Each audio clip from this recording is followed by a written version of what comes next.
Estamos pendientes de acabar el tema de vértigo y específicamente íbamos a hablar de neuronitis vestibular o de neuritis vestibular. Nos queda faltando hablar de neuritis, vestibulitis, laberintitis y Meniere.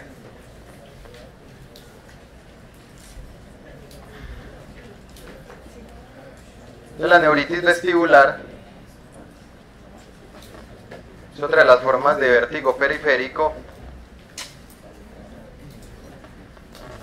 En cuanto a la epidemiología, se dice que la neuritis vestibular puede representar 3.5 por cada 100.000 consultas al año en los Estados Unidos. Es la tercera causa de vértigo cuando estamos hablando específicamente de vértigos periféricos. Y digamos que la frecuencia mayor de esta patología se presenta en el rango de edad entre los 30 y los 60 años.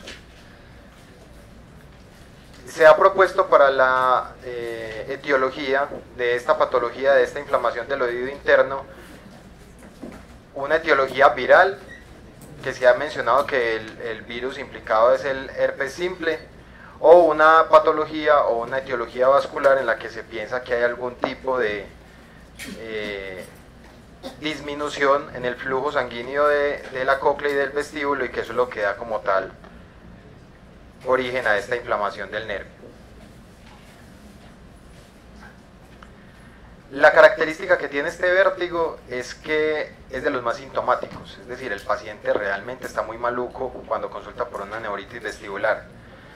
Muchas veces pacientes con vértigo posicional paroxístico benigno no consultan por urgencias, de hecho ustedes lo van a ver en la rotación, muchos me llegan a mí por consulta externa, porque el vértigo realmente no es tan escandaloso, pero el paciente con una neuritis vestibular está bien mareado, o sea, es como si se hubiera tomado una garrafa de aguardiente. Muy sintomático, muchas náuseas, vómitos intensos, y usted puede incluso encontrar un nistagmus horizonto-rotatorio, incluso espontáneo, o sea, el paciente llega al servicio de urgencias y usted le ve el nistagmus sin necesidad de hacerle ningún tipo de maniobra como las que estamos acostumbrados a hacer. Acuérdese que tener nistagmus espontáneo también tiene que hacerle sospechar a usted en patologías centrales, pero acuérdese que las patologías centrales normalmente no tienen tantos síntomas vagales como si tiene la neuritis vestibular, y hay otras cosas que en el interrogatorio, en el examen físico, usted va a ir chuleando para mirar si se va por una neuritis o en realidad tiene que hacerle algún estudio de imagen al paciente sospechando alguna patología central. La evaluación clínica es lo que ya conocemos, le hacemos todas las pruebas, todo el examen físico completo al paciente, le hacemos las pruebas que ya conocemos, el Romberg, le hacemos el Utenberger, le hacemos el Wodak. Si tenemos realmente una sospecha de que pueda ser algo de vértigo posicional, podemos hacer las pruebas que ya sabemos, la Discal-PI, las pruebas para el superior, para el lateral, etc. ¿Cómo se hace el manejo? El manejo de esta patología es sintomático, o sea, esto se va a resolver espontáneamente, pero mientras lo hace el paciente va a estar muy maluco, y es su función evitar que eso suceda y permitir que el paciente esté en unas mejores condiciones. Y para eso, entonces usted durante 1 a 3 días más o menos, estos pacientes normalmente se quedan en observación o en urgencias, o si necesitan hospitalizarlos esos días, pues tocaría hospitalizarlos en un tratamiento antihistamínico. Si toleran ya la vía oral, si no están vomitando demasiado, pueden darle antihistamínico oral, tipo Dramamine, dimenhidrinato, que sería como lo mismo. Y algunos pacientes tienen síntomas tan severos que incluso es necesario usar benzodiazepinas tipo diazepam para poder, digamos, bloquear completamente ese vestíbulo y prácticamente dormir al paciente mientras la inflamación cede. En cuanto al manejo etiológico, pues entonces es muy útil el manejo de los esteroides intravenosos, sirven bastante. Y estos pacientes a veces quedan como tan tocados del sistema vestibular que vale la pena después del episodio agudo hacerle algún tipo de rehabilitación vestibular, mandarle unas terapias de rehabilitación para tratar de compensar nuevamente su equilibrio. La laberintitis, que es el otro diagnóstico, este es bastante similar con el anterior, es un diagnóstico de descarte. Básicamente es una otitis interna que puede tener un origen inflamatorio u otro infeccioso, y dentro de lo infeccioso puede ser viral, bacteriano, micótica. Es un diagnóstico, como les decía, de exclusión, es un diagnóstico de descarte, se caracteriza por un vértigo progresivo que va aumentando en las próximas 48 horas hasta hacerse muy sintomático, muchas náuseas, vómito. El paciente, a pesar de tener como una inflamación del laberinto o del oído interno, pues la audición va a estar normal y el manejo es netamente sintomático, el manejo puede ser igual. Entonces, ¿cuál es el mensaje? Son dos diagnósticos diferentes, pero el manejo es muy similar y clínicamente se parecen mucho, entonces no se rasguen las vestiduras queriendo saber si es una neuritis o una laberintitis, porque al final el manejo va a ser el mismo, sintomático, con antihistamínicos, con diazepam en caso de necesitarlo, con esteroides, con antieméticos. Aquí funcionan muy bien los antieméticos también para el paciente, y ese sería pues como el manejo de esas dos patologías. Pero es raro que ustedes las encuentren, como les digo, el 80 o un poco más del 80% de los casos de vértigo que ustedes van a ver son vértigos posicionales paroxísticos benignos. Ahora bien, otra de las enfermedades que quiero mencionarles es la enfermedad de Meniere. Yo al principio, la clase pasada, les mencionaba que este diagnóstico es sobrevalorado. Es decir, muchos pacientes son mal diagnosticados con un vértigo de Meniere cuando en realidad tienen alguna de las otras patologías que son más prevalentes y que mencionamos anteriormente. Entonces, el diagnóstico de Meniere lo traen mucho las abuelas, o sea, es un diagnóstico que la gente trae desde la casa y que el médico se lo cree sin ahondar más en el mismo diagnóstico. Entonces, tenemos que tener en cuenta que la enfermedad de Meniere es una enfermedad crónica del oído, o sea, no es el paciente que hace 3 días empezó con un vértigo y llega diciéndole que yo tengo vértigo de Meniere, y usted pone en su historia clínica paciente con vértigo de Meniere de 3 días de evolución. No, eso es falso, esto es una enfermedad crónica. Está asociada característicamente, y esa es su fisiopatología, a un hidrops endolinfático, es decir, hay un aumento de la producción de líquido endolinfático y eso aumenta la presión endolinfática. Se caracteriza porque el paciente a lo largo de su enfermedad presenta episodios de vértigo que pueden cursar con hipoacusia y pueden cursar con tinnitus y plenitud aural, que es de carácter fluctuante. Entonces, normalmente los pacientes cuando tienen las crisis de Meniere tienen episodios en los que sienten el oído tapado, se les dispara el tinnitus y pueden tener fluctuación en la pérdida auditiva. Y cuando resuelven el episodio agudo del Meniere, entonces la audición vuelve y se recupera un poco, mejora el tinnitus y mejora la plenitud oral. Eso es una característica muy importante del vértigo de Meniere. Cuando vemos esta gráfica, entonces podemos entender qué es lo que sucede. Ustedes ven aquí el oído interno, ven aquí la parte del vestíbulo y los canales semicirculares, y ustedes saben que dentro de los canales semicirculares o dentro del oído interno pues hay una porción que es membranosa y otra que es ósea que lo recubre. En la membranosa está la endolinfa y entre las dos está la perilinfa. Entonces, esto que ustedes ven azul es la parte membranosa con su endolinfa en el interior. En un paciente normal este sería el aspecto que tendría, mientras que en el paciente con enfermedad de Meniere vemos cómo hay un aumento de esa endolinfa y hay una hipertensión endolinfática o hay un hidrops endolinfático. Ustedes me podrán decir, bueno, pero si esto es un vértigo, entonces ¿por qué hay síntomas auditivos? Por esto, porque es que el sistema vestíbulo coclear está comunicado a través del vestíbulo. Entonces el hidrops endolinfático no solamente afecta la parte vestibular y la parte del sáculo del utrículo, sino que también empieza a afectar la cóclea. Por eso es que los pacientes tienen síntomas auditivos como tinnitus, plenitud oral y algún grado de hipoacusia. Miremos esta pequeña animación para que podamos entender qué es lo que sucede. Entonces ahí estamos al interior del oído interno, tenemos cóclea, vestíbulo y canales semicirculares. Y tenemos esta estructura acá que no habíamos mencionado antes, o yo creo que sí la habíamos mencionado, que se llama el saco endolinfático. Ahí tenemos la endolinfa y tenemos la perilinfa en la parte externa, lo verde de la endolinfa. Cuando se presentan los episodios de Meniere o las crisis de Meniere, lo que sucede es que este líquido endolinfático se aumenta.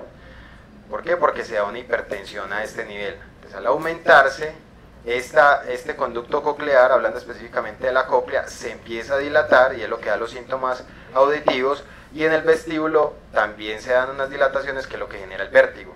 Al aumentarse la presión endolinfática, entonces llega un punto donde esto se puede romper, ya se mezcla la endolinfa con la perilinfa y finalmente se descomprime como tal el conducto coclear, se regenera la membrana que se acaba de romper y el paciente vuelve como a la normalidad. Entonces él pasa, por eso es un vértigo crónico y episódico, porque cuando suceden estas cosas es que el paciente está en crisis, pero cuando vuelve y se regenera y se compensa nuevamente la presión endolinfática, el paciente vuelve a estar en un estado relativamente normal, probablemente no normal del todo, pero sí mucho mejor que en la crisis. Entonces, esa es como la fisiopatología del vértigo de Meniere para que lo tengan en cuenta. Por eso, el paciente que viene con vértigo de 3 días y usted empieza a chulear cosas. Vértigo, sí, porque le da vueltas todo y el doctor dijo, verter, que es que le gire todo, usted tiene un vértigo, punto. Siguiente punto, ¿tiene hipoacusia? Sí, sí doctor, yo tengo hipoacusia, y pitos, a mí sí que me pita lo de hipoacusia, pitos. ¿Y lo siente tapado? A mí sí se me tapa. Ahora que usted lo menciona, listo. Meniere. Pero entonces, ¿a dónde? ¿Cómo así? Hace 3 días tiene vértigo, sí. ¿Y la hipoacusia desde cuándo? No, doctor, yo trabajé en telares. Tenía yo como 16 años cuando empecé allá. Trabajé 10 años y ahora tengo 75. Haga la cuenta, doctor. Son por ahí como 50 años. Hace 50 años tiene hipoacusia. ¿Y eso es fluctuante? No, cada vez más sordo. Pues, pero yo no me siento menos sordo. Cada vez peor, doctor. ¿Y el tinnitus? Lo mismo. Póngale 50 años. Póngale 49, pues, como para no mentirle, doctor. Entonces usted dice, bueno, un vértigo de 3 días, una hipoacusia de unos tinnitus de 49 años. ¿Estamos hablando de la misma enfermedad? No. O sea, si ustedes lo ven así, ustedes empiezan a sumar y cogen la tríada. Eso es una tríada: hipoacusia fluctuante, tinnitus, plenitud oral y el vértigo. Y si ustedes lo hacen de esa manera, ustedes dirían, tiene esto, tiene un Meniere. Pero cuando ustedes ahondan más en la historia clínica del paciente, se darán cuenta que lo otro es una hipoacusia inducida por ruido, probablemente que el tinnitus es por esa hipoacusia y que el vértigo es una cosa nueva. Y que probablemente ese vértigo de 3 días sea o si es muy escandaloso, una laberintitis o una neuronitis, o en el mejor de los casos, y lo más probable es que sea un vértigo posicional. Aquí ven ustedes una fotografía, una microfotografía donde está un corte de la cóclea. No importa. Sensación de oído tapado. Plenitud óptica o plenitud oral es lo mismo que decir oído tapado. Es como el nombre, el término semiológico para expresar eso que los pacientes dicen de tener el oído tapado. Aural u óptica. No, plenitud aural, de aura, con L al final, como de Arnoldo, pero si no al final, más o menos así. Entonces miren, esto es una cóclea normal. Obviamente no es de un ser humano, porque acuérdense que ¿cuántas vueltas da la cóclea sobre su mismo eje? 2 vueltas y media. Aquí tiene más, tiene como, esto podría considerarse una vuelta, 1, 2, 3, exacto. Pero sí sirve para mostrar cómo aquí está el conducto coclear normal y cómo aquí está dilatado por el hidrops endolinfático. Entonces el diagnóstico de la enfermedad de Meniere es eminentemente clínico. Ustedes en general no tendrían necesidad de exámenes especiales, sino que con un buen interrogatorio y una buena historia clínica sería suficiente para ustedes determinar si el paciente sí tiene o no la enfermedad de Meniere. Y para eso entonces hay como 3 puntos del diagnóstico, como una triada que el paciente debería cumplir. Lo primero es que deben ser episodios de vértigo de aproximadamente 20 minutos de duración, que son espontáneos y recurrentes, es decir, pasan con relativa frecuencia a medida que el paciente entra en crisis, sin compromiso de la conciencia y con nistagmus, porque acuérdese que como esto es una patología periférica, vértigo periférico que se respete debe ir acompañado de su nistagmus. Segundo, debe haber una hipoacusia que puede o no ser fluctuante. La mayoría de las veces la hipoacusia es fluctuante, pero vea, ustedes tienen que entender que el Meniere es una enfermedad crónica, donde va a pasar lo siguiente: al final de la enfermedad, el paciente va a quedar sordo sin vértigo. Es decir, va a estar tan comprometido al final, después de muchos años, que la sordera ya no va a ser fluctuante, sino que va a quedar fija, y el paciente ya ni siquiera va a tener vértigo. Entonces se le quita el vértigo, pero queda sordo. Ese es el final, no va más de la enfermedad de Meniere. Tercero, la plenitud es la plenitud aural. Ahí está, plenitud aural, tinnitus o ambos. Estos sí tienen la característica de ser fluctuantes de acuerdo a las crisis.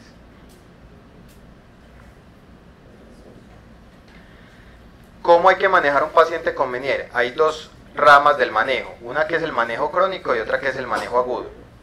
Para el manejo agudo, nada muy alejado de lo que ya vimos. O sea, cuando el paciente está en crisis y si está muy mareado, lo mismo, esteroides, antieméticos, antihistamínicos. El manejo en urgencias para el vértigo para ustedes es relativamente fácil.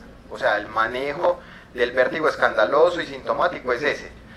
Pero yo por eso les hago tanto énfasis en el manejo del posicional, porque es que ese sí es un manejo realmente etiológico. Esto se resuelve espontáneamente y mientras se resuelve, su función es mantener al paciente lo menos sintomático posible. Pero como yo les contaba, en estos días han llegado pacientes con un año de evolución de un vértigo posicional que no han mejorado.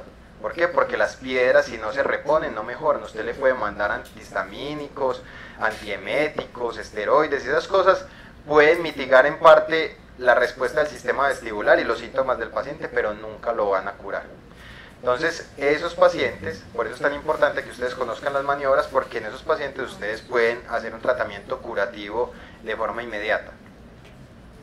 Para el manejo crónico, entonces hay dos posibilidades, un manejo médico y un manejo quirúrgico que también se puede hacer en la patología crónica.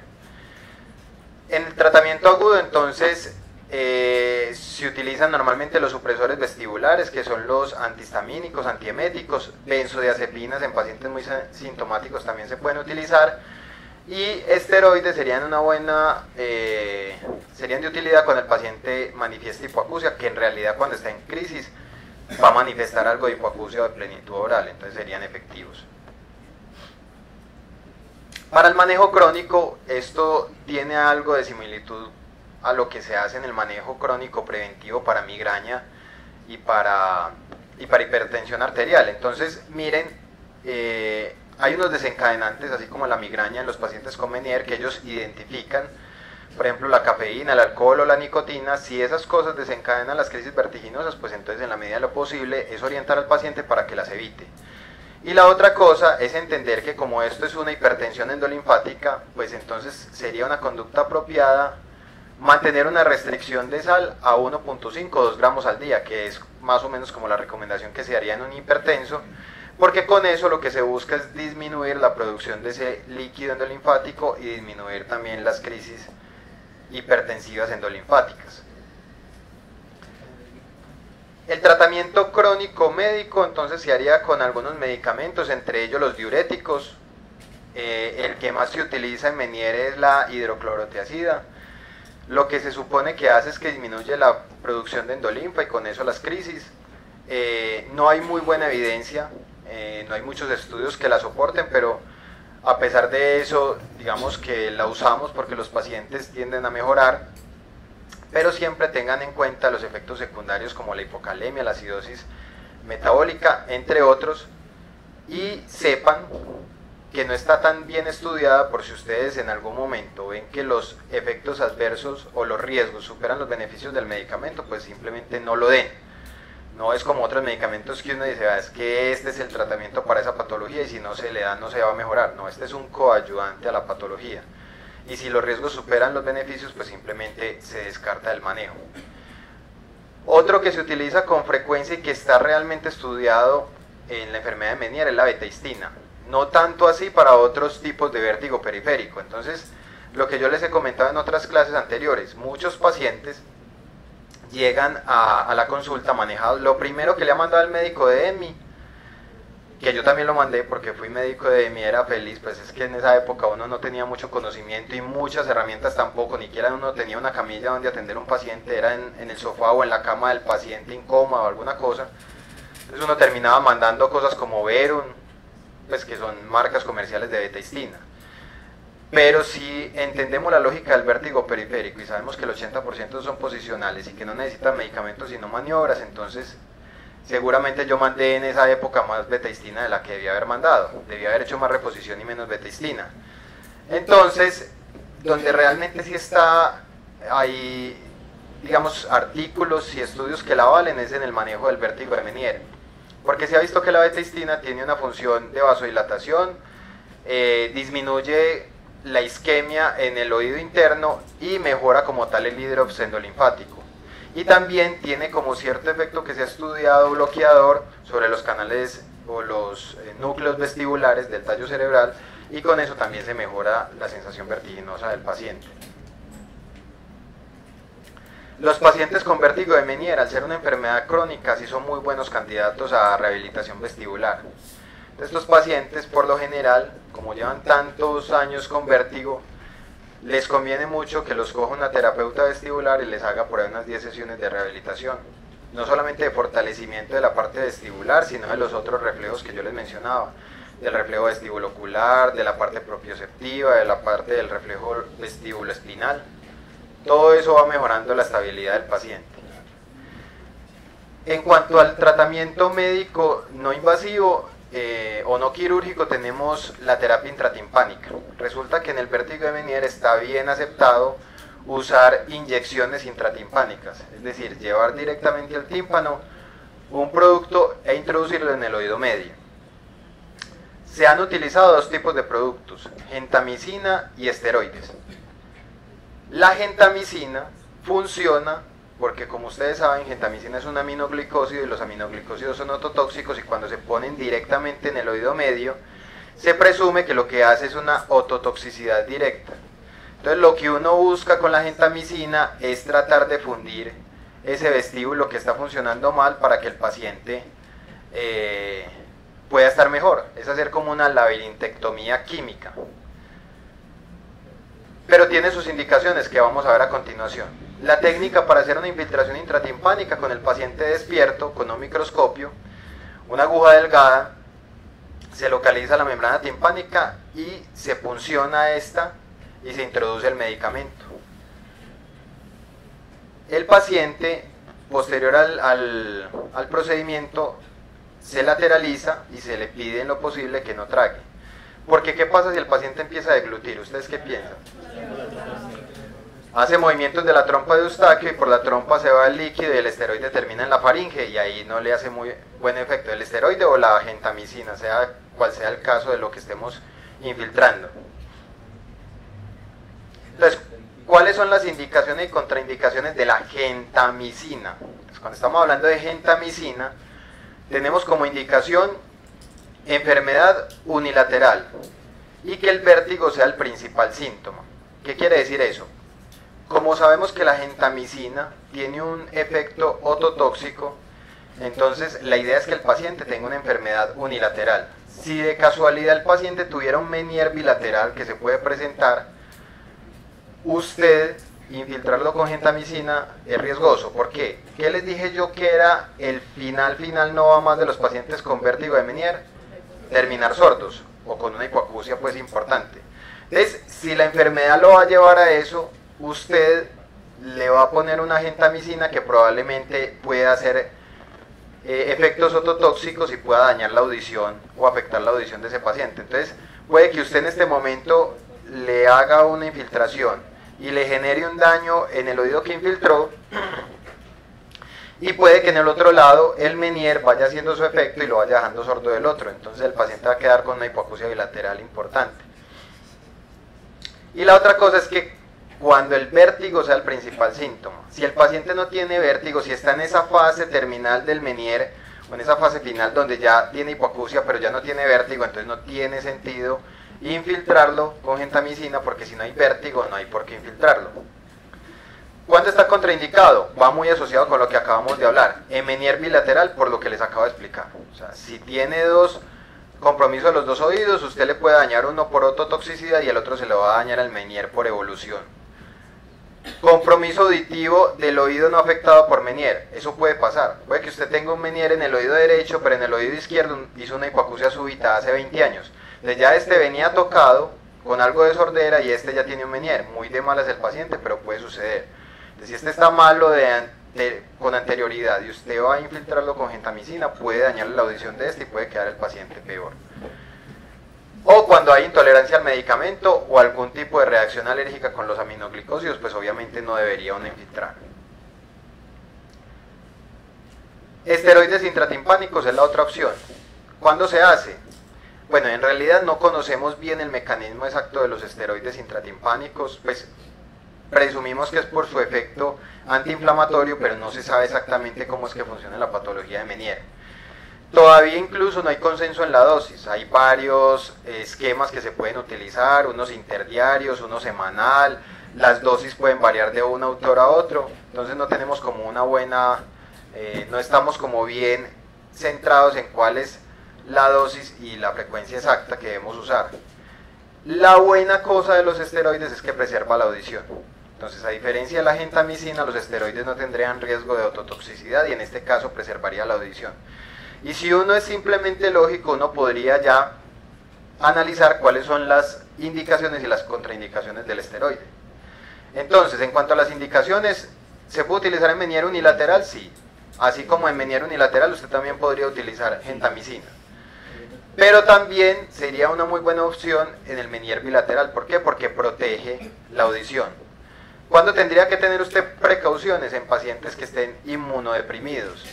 Aunque tal vez la absorción sistémica del esteroide intratimpánico sea muy bajita como para pensar uno que esto le vaya a generar un empeoramiento de su inmunosupresión, pero debería por eso manejarse con cierta precaución. Y el último paso, que es cada vez menos utilizado porque la terapia intratimpánica está dando muy buenos resultados, es la cirugía. Y la cirugía se compone de 3 líneas. Hay una cirugía que se llama la descompresión del saco endolinfático, hay otra que se llama la laberintectomía y hay otra que es la neurectomía vestibular. Entonces, en una descomprimimos esto que se los mencioné ahorita, que es el saco endolinfático. Todo el líquido endolinfático va a terminar en el saco endolinfático y ahí es donde se reabsorbe, es el sitio como donde se recicla como tal el líquido endolinfático. La laberintectomía sería destruir completamente el laberinto, o sea, dejar al paciente sin laberinto pero sin vértigo, es una cosa bastante agresiva. Y la neurectomía vestibular es seccionar el nervio vestibular. Eso obviamente tiene como implicaciones en los pacientes, pero en pacientes bastante sintomáticos o en otra época que eran muy sintomáticos eran unas medidas agresivas. Ahora, si se ha de llegar a una cirugía, lo que más se hace, que es raro llegar a cirugía por la terapia intratimpánica, es hacer una descompresión del saco endolinfático. ¿Cómo se hace esto? Entonces aquí está el saco endolinfático, lo que se haría en cirugía sería llegar hasta ese punto, fresar la parte ósea del saco endolinfático y exponer la parte membranosa. Y en algunos casos incluso, con simplemente quitar el caparazón óseo es suficiente para que se descomprima. Y en otras se podría dejar un tipo de DREN como ese para que cuando hayan esos episodios de hipertensión endolinfático, este saco o ese líquido se pueda drenar por ahí y se pueda descomprimir y nunca se dé ese proceso de hipertensión endolinfática, de ruptura de membranas hasta que el paciente vuelva a recuperarse.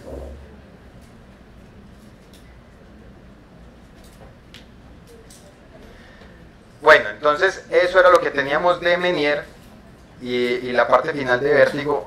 Recuerden ustedes, tenemos 15 minutos, pero podemos aprovecharlos, porque acuérdense que tenemos una clase de patología del oído externo, que supuestamente había que darla la semana pasada, pero como yo estoy inventando cosas, entonces con que adelantemos algo nos sirve bastante.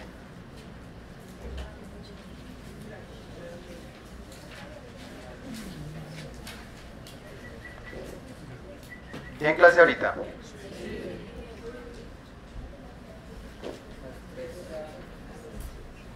Esperen a darle una cosa, porque es que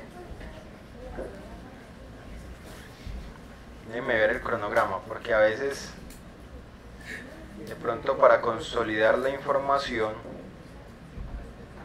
dejar esto así como a medias, o ustedes consolidan en cualquier momento. Más o menos, bueno.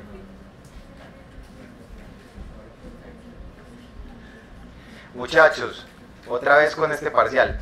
Muchos de ustedes no leen bien las preguntas. Ojo con eso, o sea, no, y es que cuando yo califico eso, yo cojo un lapicero y un paquete de pañuelos para ir llorando a medida que califico esos parciales. Que yo veo eso y me acuerdo de ustedes preguntándome, ay, entonces, no sé qué más, no sé qué, no. Y yo, pero mire bien, pero es que él lea bien. No, o sea, no me falta y no darle la respuesta en ese momento, pero tampoco es la idea.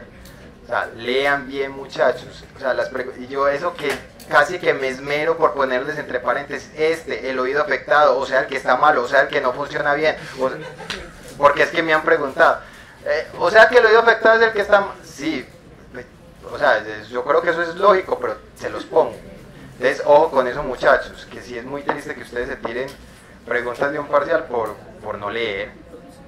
Porque cogen y me vienen y me recitan aquí, hacen un examen oral. Doctor, es que yo sé que la hipoacusia, yo veo que la hipoacusia mixta es una hipoacusia donde caen las dos curvas y se separan las dos dejando un gap de más de 10 decibeles.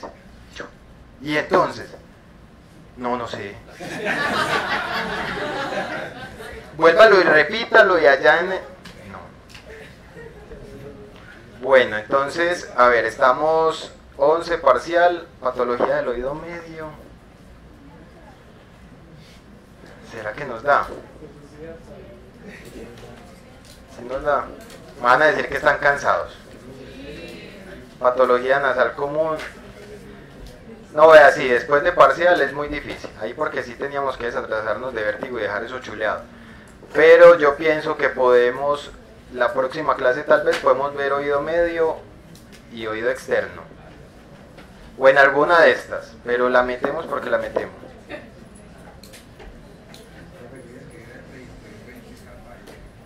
¿Cómo? Ah, sí. Ay, voy a llorar mucho. Esa pregunta sí me pone a llorar a mí. La de Play-Discal Pikes. No. ¿Cuál es otra que me ha puesto a llorar mucho? La de...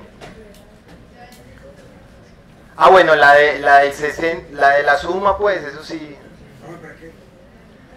Y sacan calculadora, y eso, yo los veo sacando calculadora, y yo, pero si 180 dividido 3, suda...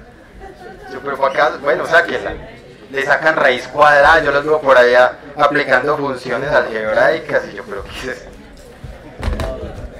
Pero en términos generales creo que les fue bien, ¿ok? Bueno, muchachos. Ah, sí, esa también fue otra. Bueno, entonces nos vemos la próxima semana, a la misma hora, el mismo canal. Iván, ¿y usted por qué no manda?